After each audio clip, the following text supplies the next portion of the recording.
नमस्कार मंडळी, आईस महाराष्ट्र रेसिपीमध्ये तुमचं स्वागत आहे. तर आज आपण पाहणार आहोत खारोड्या कशा बनवतात. खारोड्या बनवण्यासाठी इथे आपण सगळ्यात आधी बाजरी घेतली आहे. बाजरीला छान असं धुवून घ्यायचं आहे. त्यानंतर वाळू घालून त्याला आपण आता मिक्सरमधून फिरून घेऊयात. त्याचं छान असं बारीक पीठ करायचं आहे. तुम्ही पाहू शकता इथे आपण याचं पीठ करून घेतलेलं आहे.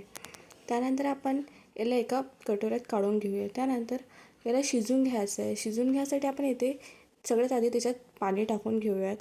पाण्याला छान अशी उकळी आल्यावर त्याच्यात आपण लसूण, बारीक केलेलं जिरं, ठेचा, तिखट, मीठ, कोथिंबीर हे सगळं टाकल्यावर आपण छान याला मिक्स करून घ्यावं. त्यानंतर आपण इथे बाजरीचं पीठ टाकून याला छान असं फेटून घ्यायचं आहे.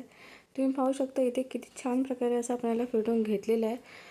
त्यानंतर खारोड्याला छान अशी वाफ येऊ द्यायची. त्यानंतर आपण ह्या खारोड्याचं एका रात्रीसाठी मुरायला ठेवून देऊया. दुसऱ्या दिवशी आपण याच्यात तीळ घालून छान असं मळून घ्यायचं आहे. त्यानंतर आपण याचा डो बनवायचा.